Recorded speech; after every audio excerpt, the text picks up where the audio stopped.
Guys कई बार अक्सर हमें अपनी डेली लाइफ में इस तरह के सेंटेंसेस बोलने होते हैं, जैसे कि कभी तो पढ़ लिया करो, कभी तो हमें सुन लिया करो, कभी तो मुझे समझने की कोशिश करो, कभी तो टाइम पर आओ। गाइस इस प्रकार के सेंटेंसेस हमारी डे टू डे लाइफ में न जाने कितनी बार इनका यूज करते हैं। तो आज की इस वीडियो में मैं आप लोगों को सिखाने जा रहा हूँ कि इंग्लिश में कैसे बोला जाता है टू एवर। तो चलिए गाइस यहाँ पे कुछ एग्जांपल्स ले लेते हैं ताकि सब बेहतर तरीके से सीख सके। कभी तो पढ़ लिया करो, do ever study, do ever study. कभी तो हमें सुन लिया करो, do ever listen to us, do ever listen to us.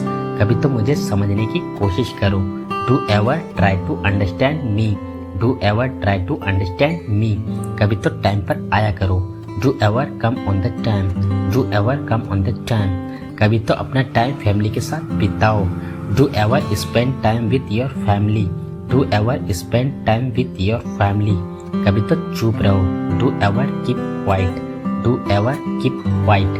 कभी तो हमारे घर आओ हमसे मिलने, do ever come to home to meet us, do ever come to home to meet us. कभी तो हंस लिया करो, do ever smile, do ever smile.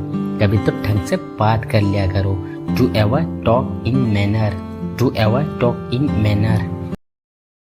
मुझे चोरी करने का अफसोस है, मुझे सच ना बोलने का अफसोस है, मुझे गाली देने का अफसोस है, मुझे झूठ बोलने का अफसोस है। तो गाइस इस तरह के छोटे छोटे सेंटेंसेस जो कि आप लोगों ने अपने डेली लाइफ में कभी न कभी यूज़ किया होगा हिंदी में और सुना भी होगा। सो डोंट वरी गाइस, आज की इस वीडियो में मैं आप लोगों को सिखाने वाला हूँ कि इन्हें इंग्लिश में कैसे बोला जाता है। तो गाइस इन्हें इंग्लिश में बोलने के लिए एक वर्ड्स का यूज़ किया जाता है, वो है रिग्रेट, जिसका हिंदी मीनिंग होता है अफसोस है या फिर दुख है या फिर पछतावा है।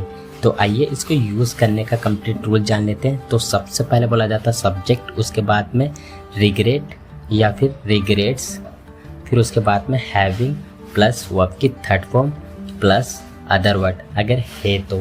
एक और बात यहाँ पे क्लियर करना चाहूँगा गाइस, जो रिग्रेट है वो एज अ प्लूरल सब्जेक्ट के साथ में यूज़ होगा, जो रिग्रेट्स है ये सिंगुलर सब्जेक्ट के साथ में यूज़ किया जाएगा।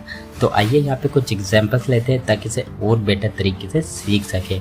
मुझे चोरी करने का अफसोस है, I regret having stolen, I regret having stolen. मुझे सच ना बोलने का अफसोस है, I regret not having spoken the truth, I regret not having spoken the truth. मुझे गाली देने का अफसोस है, I regret having abused, I regret having abused. मुझे झूठ बोलने का अफसोस है, I regret having told a lie, I regret having told a lie। मुझे पैसे ना बचाने का अफसोस है, I regret not having saved money, I regret not having saved money। उसे लड़ाई करने का अफसोस है, he regrets having fought, he regrets having fought।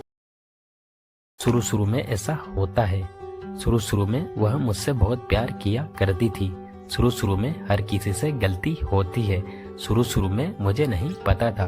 Guys इस प्रकार के सेंटेंसेस अक्सर हम हमारी डे टू डे लाइफ में न जाने कितने ही बार इनका यूज़ करते हैं। तो आज की इस वीडियो में मैं आप लोगों को सिखाने वाला हूँ कि इन्हें इंग्लिश में कैसे बोला जाता है। खास तौर पर 3 स्ट्रक्चर का यूज़ किया जाता है, initially, in the beginning, in starting.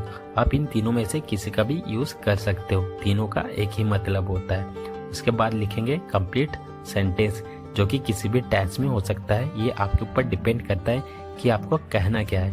तो चलिए गाइस यहाँ पे कुछ एग्जांपल्स लेते हैं ताकि इसे और बेहतर तरीके से सीख सके। शुरू में ऐसा होता है, initially it happens, initially it happens. शुरू में वह मुझसे बहुत प्यार किया करती थी, initially she used to love me a lot, initially she used to love me a lot. शुरू में हर किसी से गलती होती है, initially everyone makes mistake, initially everyone makes mistake. शुरू में मुझे नहीं पता था, initially I didn't know, initially I didn't no.